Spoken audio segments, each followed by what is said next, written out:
ఉగాది ఉదయం ఇంటి మొత్తం పండగ వాతావరణం. చిన్ను బన్నీ ఇద్దరూ ఆనందంగా పరిగెత్తుకుంటూ వస్తారు. వాళ్ళ బామ్మ ప్రత్యేకంగా ఉగాది పచ్చడి తయారు చేస్తుంది. అప్పుడు చిన్ను ఆశ్చర్యంగా, బామ్మ, ఈ పచ్చడిని ఎందుకు తింటాం? దీని రుచి చాలా వింతగా ఉంది అని అంటుంది. అప్పుడు బామ్మ, చిన్ను, ఈ పచ్చడిలో 6 రుచులుంటాయి. తీపి, పులుపు, చేదు, ఉప్పు, కారం, వగరు.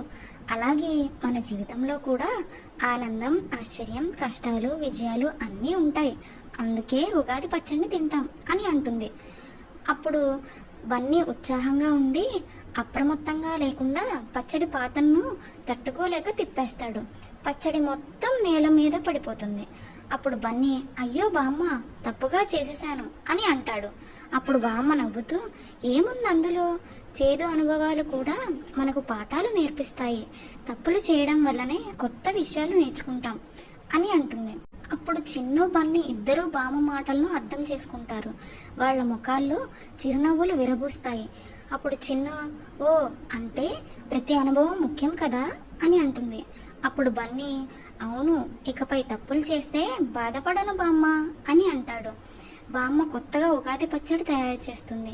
పిల్లలు ఆసక్తిగా చూస్తూ మళ్ళీ మళ్ళీ ఆరగిస్తూ ఉత్సాహంగా ఉంటారు. అప్పుడు బామ్మ, ఉగాది అంటే కొత్త ఆరంభం. జీవితంలో అన్ని అనుభవాలను స్వీకరించాలి, అంతేనా అని అంటుంది.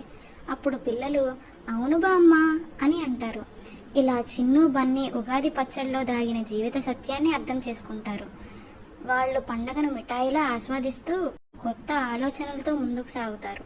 హ్యాపీ ఉగాది.